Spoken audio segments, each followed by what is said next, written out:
I'm Swathi. I'm an expert IELTS trainer here at Leap Scholar, and today we are going to be looking at the speaking module. So today we are going to be looking at some phrases that you can use while you are speaking, and a lot of times students find it difficult to start their answer, right? So if I ask you a question, you will be able to answer me, but usually it takes a little time for you to respond. So that is why today we are going to talk about phrases that you can begin your answer with. So a little bit about myself before we get started. I'm Swathi Ravi. I am an expert IELTS trainer here at Leap Scholar. I have more than 8 years of experience. I have taught more than 3,000 students and have over 5,000 hours of teaching experience.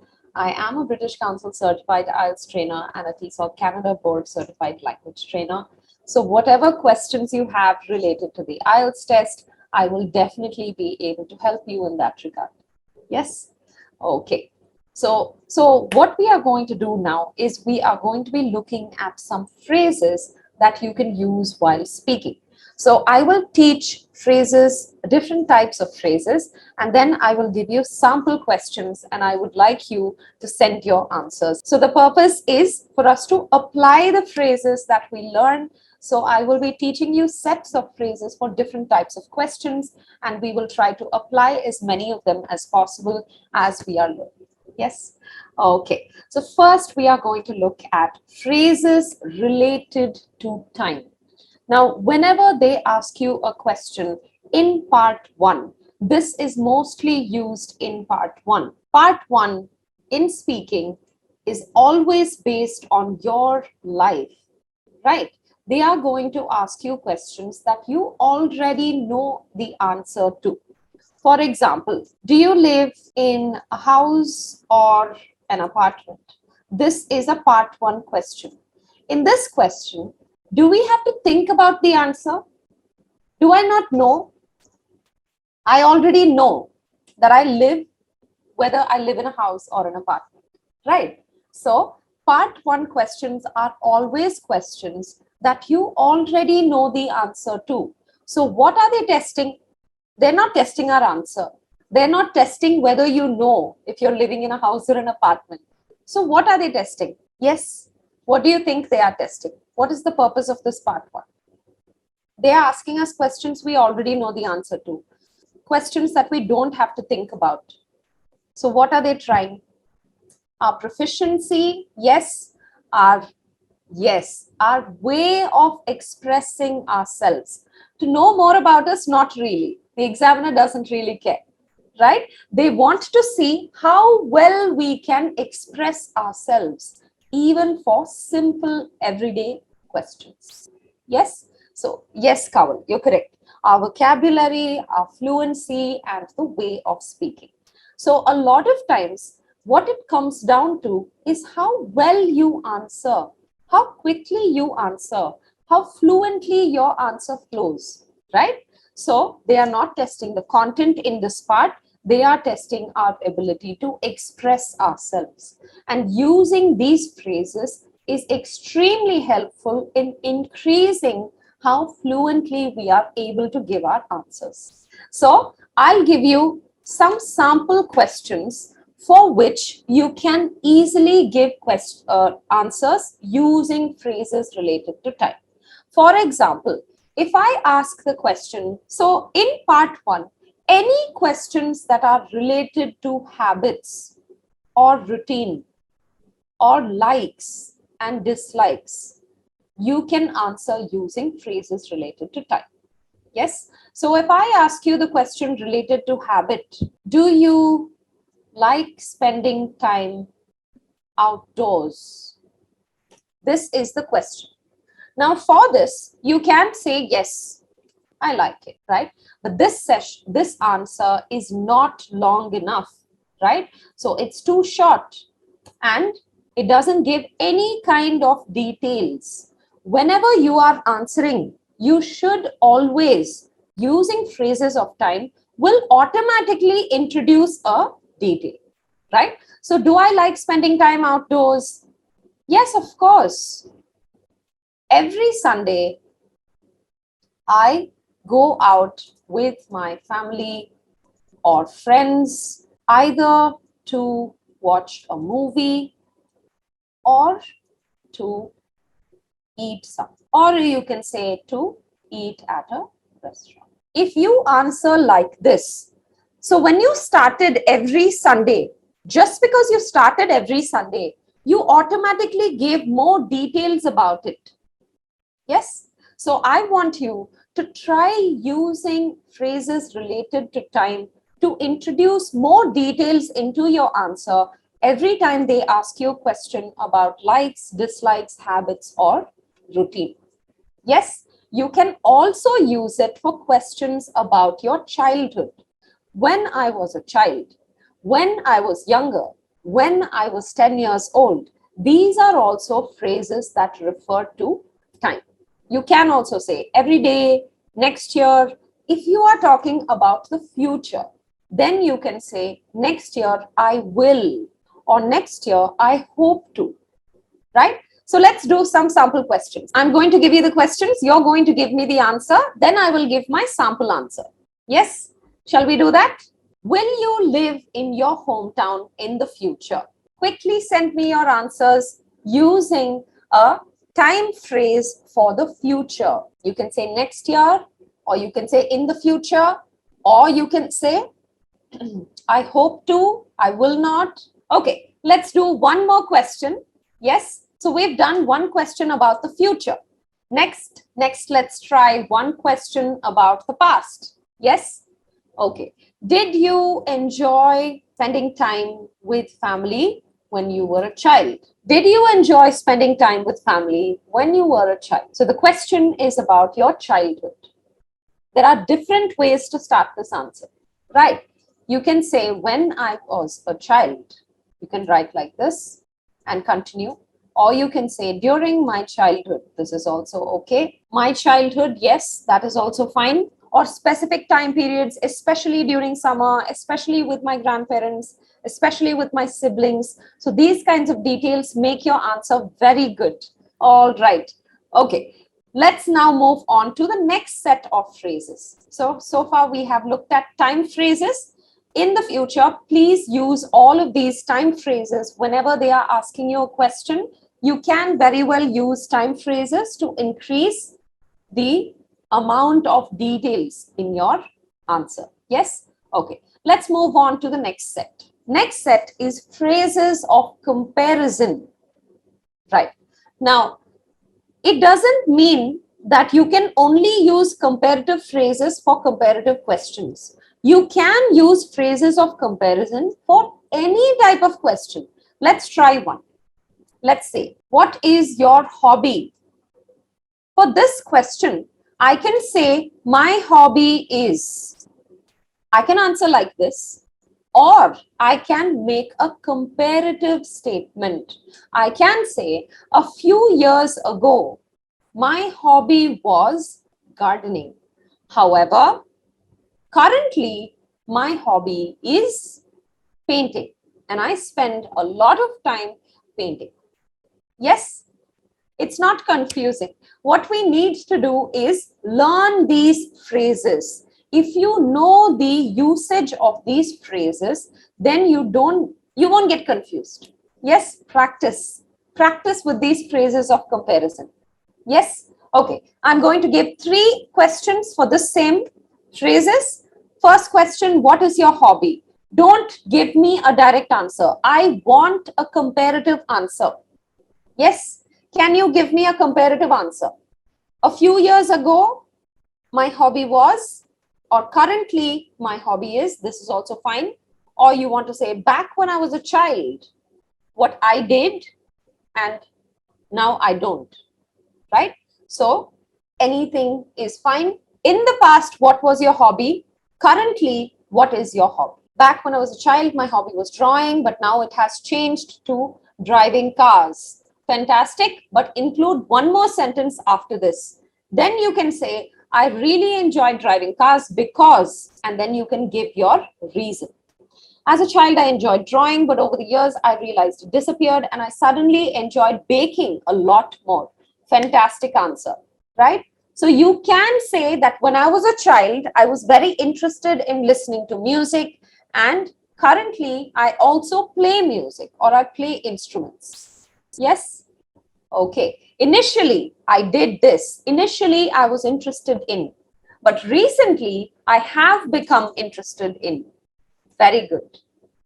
Fantastic. A few years ago, my hobby was playing shuttle, but right now I'm cooking special dishes. I really enjoy doing this. Very good. Okay, let's try a different question. Yes. What is your favorite food?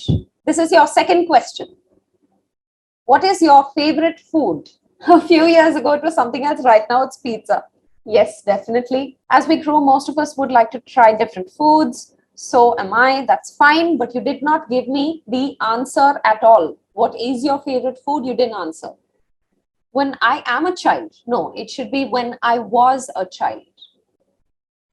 I did not eat junk food, but now I'm health. Okay, I used to love junk food, but now I'm health conscious and I prefer eating healthy food, particularly, and you should give an example. Yes.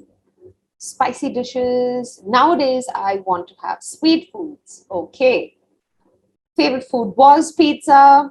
Currently, I'm more interested in eating salads. Wow. Okay. Right. So this is a very interesting way to present your answer.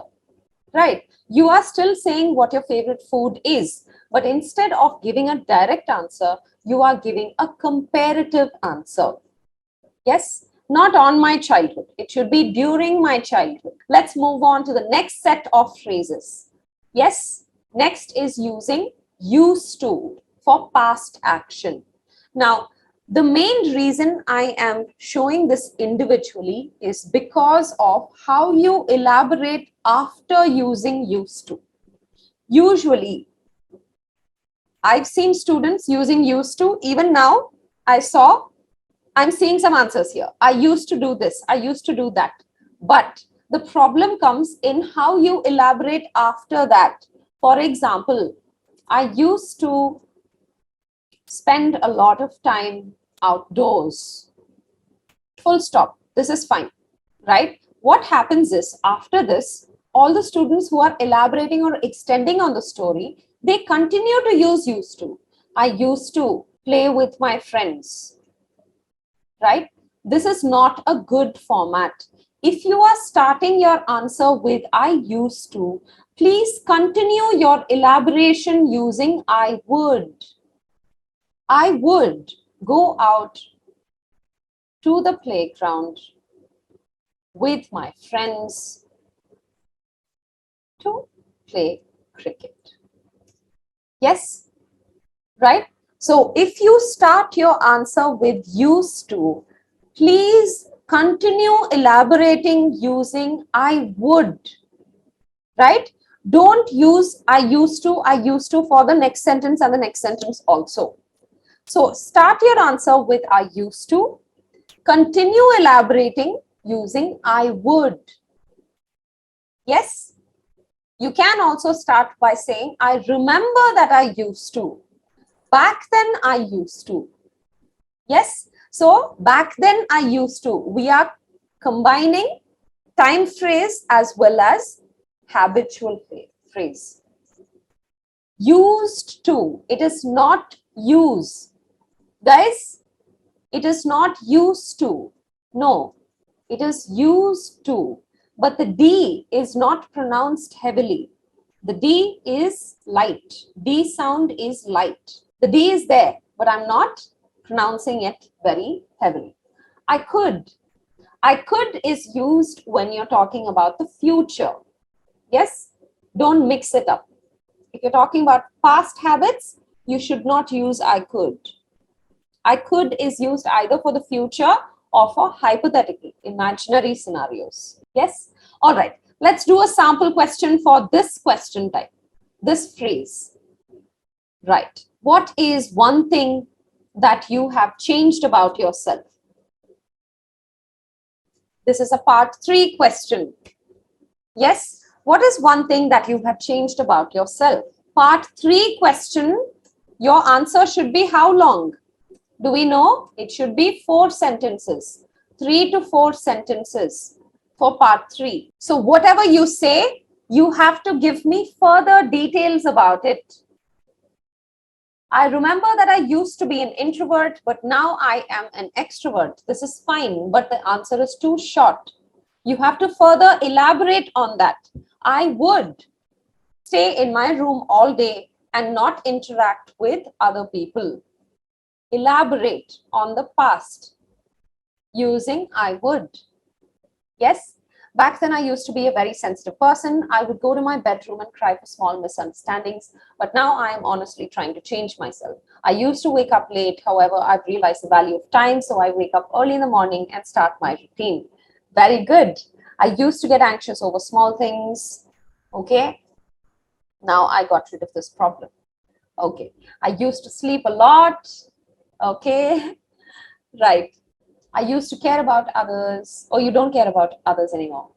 I remember I used to do a lot of anger. No, not do a lot of anger. I used to feel angry. I used to get angry. Yes. I used to be very impulsive. In my young age, no, you should say when I was younger or during my younger years.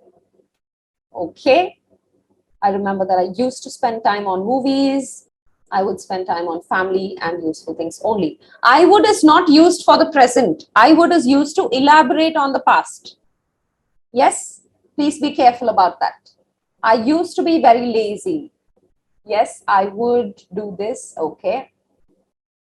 If I'm not wrong, I remember that I used to be, yes, good. You can start like that as well. I changed many things. No, it should be I have changed many things. 18, I always stayed alone. If you're talking about the past, please use past tense.